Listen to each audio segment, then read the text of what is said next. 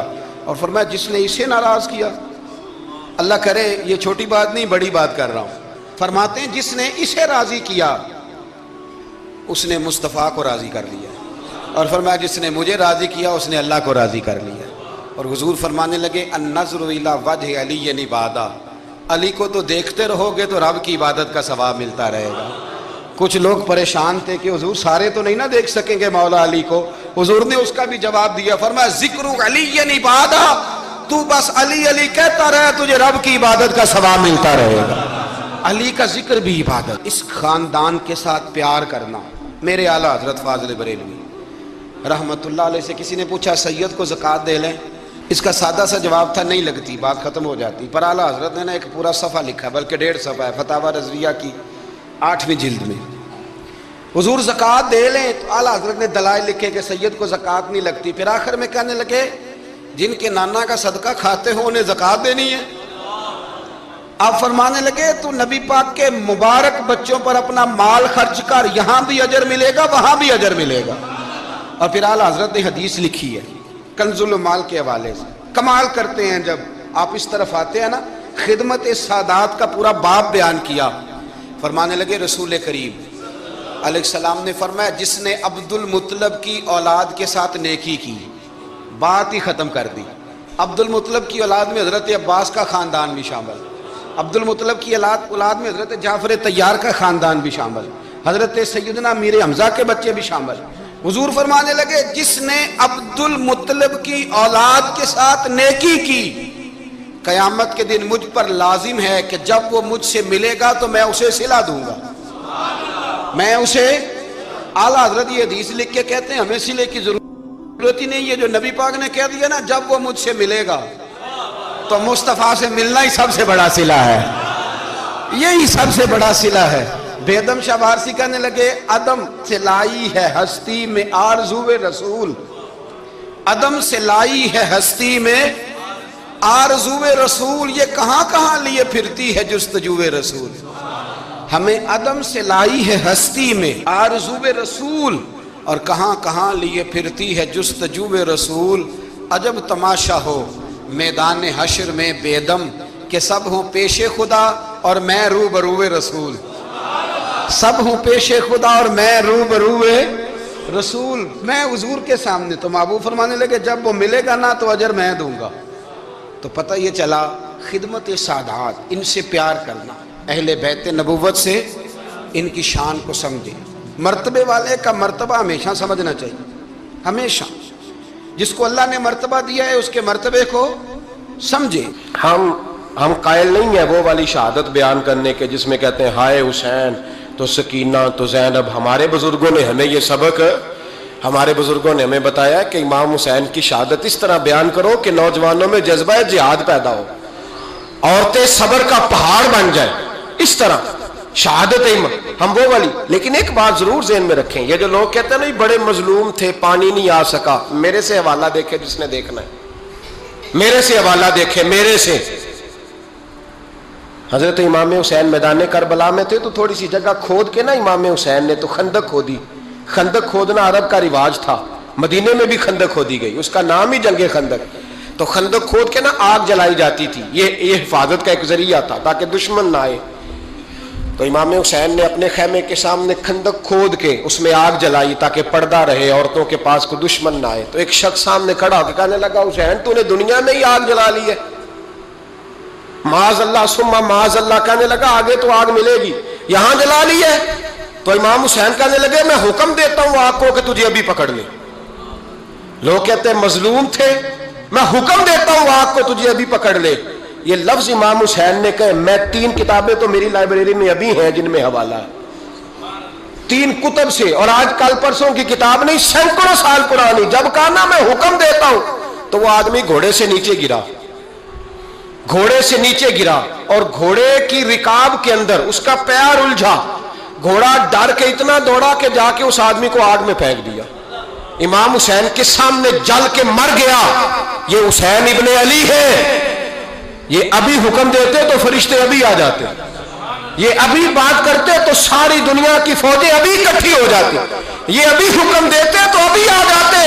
اور سنو, اگر جناب اسماعیل کے لیے دمبا آ سکتا ہے تو وہ تو حضرت ابراہیم کے بیٹے تھے, اور یہ تو مصطفیٰ کی اولاد ہے, ان کے لیے کیا کچھ نہیں ہو سکتا. لیکن امام حسین نے پسند کیا تھا کربلا کے جہاد کو, اس کو پسند کیا تھا مولا علی نے, وہ اپنی پسند پہ تھے. کوئی آدمی اس طرح نہ بیان کرے کہ بڑے مظلوم تھے تو بڑی مشکل میں تھے تو بڑا روتے تھے بڑے, اور کوئی شخص ایسی بات. یہاں تو تماشا لگ گیا ہے, تماشا لگ گیا ہے. ایک وہ ہے جو آج کل کہہ رہے بس جی وہ تو 2 شہزادوں کی جنگ تھی, انہیں بھی شرم نہیں آتی, اور ایک ممبروں پہ چڑھے ہوئے ہیں, چہرے پہ داڑھی کوئی نہیں, سر پہ ٹوپی کوئی نہیں, بازاری سا انداز ہے, کبھی دوڑ کے ادھر جاتے ہیں, کبھی بھاگتے ہیں, کبھی کہتے ہیں اونچا بولنا, پیروں پہ کھڑا ہونا, یہ لوگ بیان کریں گے امام حسین کی بات, یہ لوگ بیان کریں. بیبیوں کے مصائب پڑھ رہا ہوں, وہ اور بیبیاں ہوتی ہیں جو ہائے ہائے کرتی ہیں, واہ بیلا کرتی ہیں. یہ میرے نبی کا خاندان ہے, یہ میرے نبی کا خاندان ہے, نبی کا خاندان.